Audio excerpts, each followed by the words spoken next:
I'm going to make a trifle slice. For this recipe I'm using one sponge roll or sponge jam roll, or you can make it your own, and I'm using 400 grams of sponge jam roll. And then I have 85 grams of port wine jelly, and I'm going to use 2 cups of hot water with 2 cups of cold water for the jelly. And I have half a cup of sherry and sweet sherry. This is sweet sherry, or you can use any kind of a liquor that you like, or omit this. And I'm using 825 grams canned peaches. If you don't have peaches, don't worry, you can add mangoes or pineapple, even pawpaw, a little medium ripe pawpaw, whatever it is. You can add any amount of any kind of fruit in this recipe.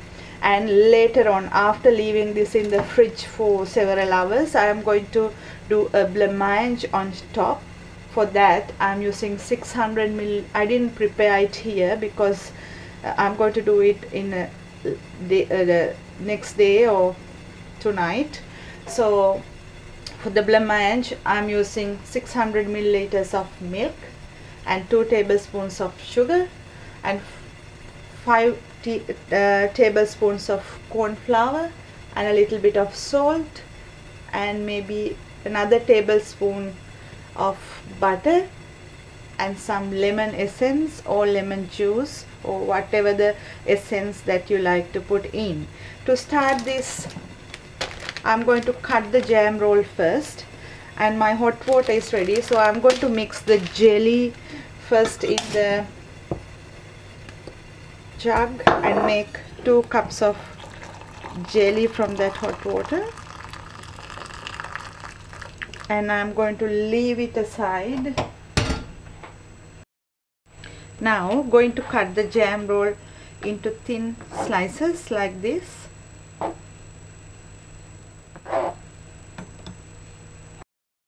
I cut the jam roll into thin slices.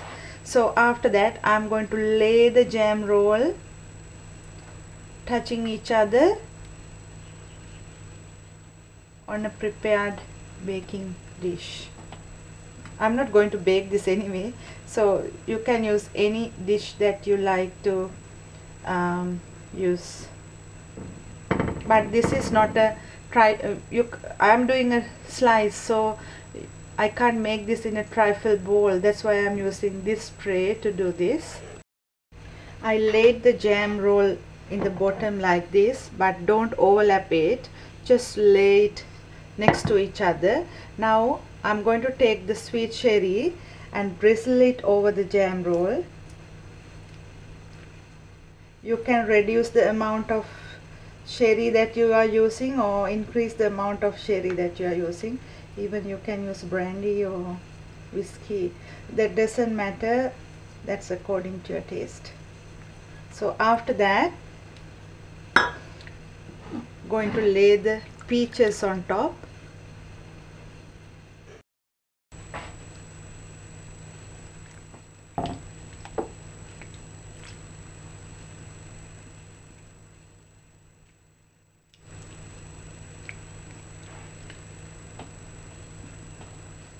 Now I am going to leave this until my jelly is slightly cold. Then I am going to add the cold water into that. Now the jelly is ready, so I am going to add the jelly on top of the peaches.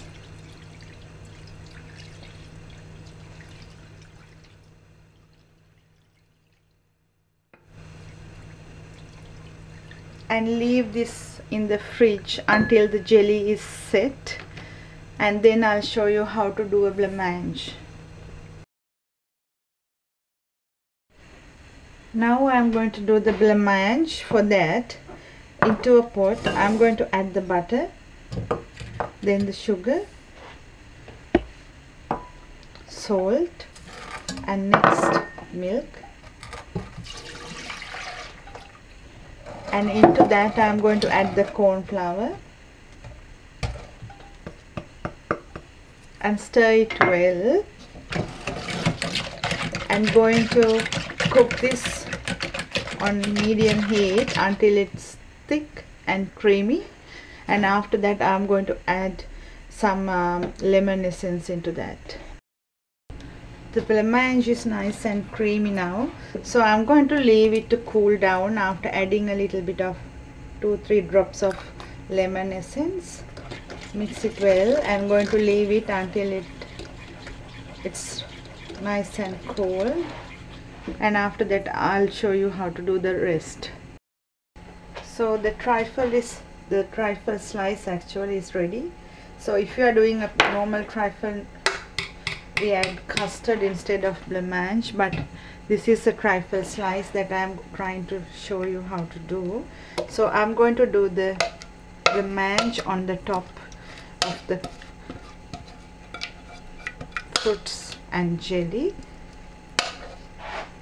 So spread it nicely over the jelly and the fruit.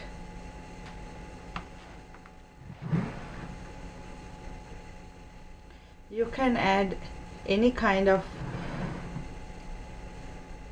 decoration that you like to add on to the top, but I'm going to sprinkle some desiccated coconut. Even if you like, you can color the desiccated coconut to give an extra touch. Just sprinkle some desiccated coconut over the top of the blancmange. That will give a nice crunchy and a good flavor too. So now again going to put this in the fridge about maybe 2-3 hours, or you can put it overnight again. My trifle slice is ready, so I cut a piece from the middle to show you how it looks like, and this is the trifle slice, and I hope you will enjoy this too. Thank you for watching.